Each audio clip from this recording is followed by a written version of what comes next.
Le vendredi, on en profite pour parler d'immobilier avec l'ami Jackie Breton qui s'installe en studio. Bon matin! Bon matin, bon matin. Hey, comment est-ce qu'il va? Ça va super bien, toi? Ah, ça va numéro 1, me semble. La pleine forme aujourd'hui, juste avant le week-end, hein? C'est comme le bon moment de la semaine. Ah oui, c'est clair. Quoique toi, avec 4 enfants, ça doit être assez occupé, merci, les week-ends.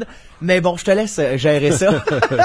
Ce matin, on va parler de patrimoine. Comment se construire un patrimoine? Mais avant de commencer, évidemment que faut définir c'est quoi ça, un patrimoine? Ben, un patrimoine, dans le fond, c'est les sous qu'on va accumuler pour la retraite.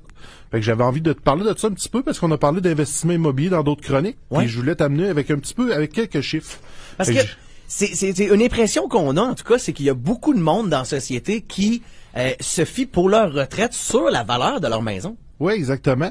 Puis je vais te montrer un petit peu avec quelques exemples ici. J'ai fait quelques calculs. C'est quand même assez facile de se créer un beau patrimoine sans nécessairement compter sur le gouvernement pour notre retraite, de se créer notre propre patrimoine. Parce qu'on le sait, là, au final, les rentes sont pas si élevées non plus, là, quand tu te ramasses sur le régime public. Puis on verra bien ce que ça va donner dans le futur, mais on est mieux de se créer nous-mêmes notre économie. Mais dis-moi, premièrement, mettons que je me fie sur ma maison comme fonds de pension. Ça veut dire qu'à quelque part, il va falloir que je la vende, ma maison. Il va falloir que j'habite quelque part aussi, là. Exactement. C'est pour ça qu'il faut y penser. Je vais te donner un exemple ici que j'ai pris un couple là, de 30 ans qui peuvent se créer un patrimoine sur 10 ans. Fait que prenons un couple de... Mettons 30 ans, ils ont quoi? Ils ont un enfant? Ouais, 30 ans, mettons un enfant, zéro économie, mais un bon crédit. Fait qu'on prend un couple qui décide, qui dit, bon, on se lance, qui serre la vis juste une année, qui se mettent chacun 150 $ de côté par semaine. Fait qu'au bout de une année, ils ont créé le mise de fonds, environ 15 000 $ pour pouvoir acheter une maison d'environ 200 000 avec, ça donne un petit peu de sous aussi pour la taxe de bienvenue puis les frais de notaire. Fait qu'en dedans d'un an, en même temps, 200 000, t'es quand même dans un budget où tu vas te trouver une maison qui a de l'allure. Oui, plusieurs vont dire que ça existe plus, mais oui, il y en a en masse. Là, j'en ai mis 2 cette semaine en bas de 200 000. Fait que ça doit partir vite aussi. Oui, ça va très vite à ce niveau-là. Fait que prenons ce couple-là qui a acheté. 5 ans plus tard, dans le fond, ils refinancent le maison avec la plus-value, les paiements hypothécaires qu'ils ont fait. Ils réussissent à s'acheter un premier achat, disons un condo de 150 000, exemple. Fait qu'en dedans de 5 ans, ils ont fait un premier investissement immobilier. On prend un autre 5 ans plus tard, ils refinancent... Mais, un peu 5 ans, là, ça me semble rapide, sans faire. C'est très dur, c'est rapide, mais si tu prends, mettons que la maison prend 3% de valeur en étant raisonnable, fait que sur 5 ans, elle a pris, exemple, 15% de valeur, plus les paiements hypothécaires qu'ils ont fait, fait que sur 5 ans, ils ont payé 15 à 20% du Mais en 5 ans, ils ont eu le temps non seulement de payer les intérêts, mais en plus de faire baisser la valeur du capital. Ouais, ils ont baissé un petit peu le capital, fait que, et la plus-value. Fait que, dans le fond, ils peuvent aller se refinancer à ce moment-là. Ok, non, je viens de comprendre. Dans le sens que, ils ont payé une partie de la maison, mais en plus, la maison, comme elle a pris de la valeur. C'est ça, la maison de 200 000. C'est là leur gain, là. Vaut peut-être 220, 230 000 à ce moment-là. Fait que, tu sais, elle a pris de la valeur. Fait que, tu sais, ils font réévaluer le maison, ils refinancent, là, le mise de fonds pour acheter un deuxième investissement. Fait qu'après 5 ans, disons qu'on ajoute un autre 5 ans puis ils achètent un autre investissement, ils refinancent les 2 immeubles qu'ils ont déjà. Ils achètent, exemple, un duplex de qualité. 250 000.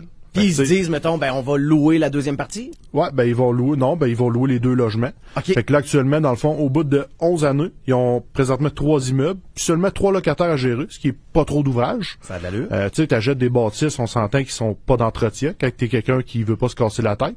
Fait qu'en dedans de... À partir du moment où t'as acheté une bâtisse qui avait pas nécessairement beaucoup besoin d'entretien, 5 ans plus tard, elle doit être encore bonne. Oui, exactement. Au pire, au fil des années, tu vas avoir une toiture à faire puis quelques petites rénovations ici et là, si tu choisis tes locataires, bien sûr. Ouais. Fait que, tu sais, c'est sûr qu'il y a des histoires d'horreur, mais généralement, ça va bien 98% du temps. Fait qu'en dedans d'11 ans, ils se sont achetés pour 650 000 de bâtisses. Fait que si on prend ça, la plupart des hypothèques sont sur 25 ans, excusez-moi. Fait qu'au bout de 41 ans, ils ont acheté leurs immeubles, ils arrêtent ça là.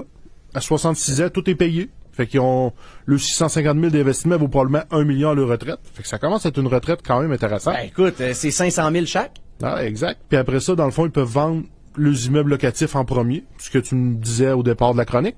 Fait qu'ils peuvent vendre les maisons seulement en dernier, quand que le reste est vendu, puis sont prêts à aller, exemple, en résidence ou autre chose. Ou dans un simple condo, ou dans une maison tout simplement plus petite. Exactement. Plus éloignée. Ou ils peuvent déménager dans le condo qu'ils avaient acheté aussi, vendre les maisons qui sont plus d'entretien, déménager dans le condo. Parce que souvent, dans ta vie active, tu vas chercher à avoir une maison qui est pas trop loin de ton travail. Ben oui. Quand tu arrives à l'âge de la retraite, tu peux bien t'éloigner un peu, ça change absolument rien. Définitivement.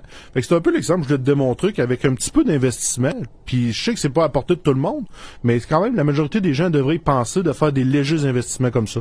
Mais dans ton exemple, le petit couple, est-ce que c'est un petit couple qui a bien des connaissances en rénovation, en construction, ou n'importe qui pourrait être ce petit couple-là? À peu près n'importe qui. Il faut juste qu'ils achètent des investissements qui sont pas d'entretien.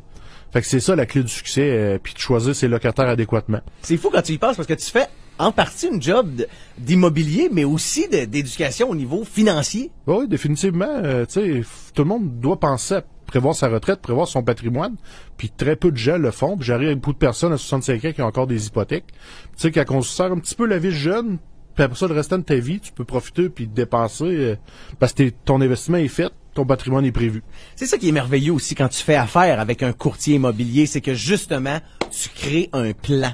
Exact. Ça fait toute la différence, honnêtement. Plutôt que de partir les pieds dans le vide sans trop savoir où est-ce que tu t'en vas, puis de faire affaire avec des affaires à la va-vite, là, que j'appelle. Oui, j'ai aidé beaucoup de gens déjà à créer un patrimoine comme ça, tranquillement. C'est pas obligé d'être à toutes les années acheté, là, ou t'achètes 5 ans, 10 ans. Mais tu me surprends parce que j'aurais pensé que ça allait être plus long que ça. C'est déjà tout le temps qu'on avait ce matin, Jackie. Colin, que ça va vite. En même temps, quand on a des bons sujets. Hein? On s'en parle la semaine prochaine. Merci, Patrice. Salut!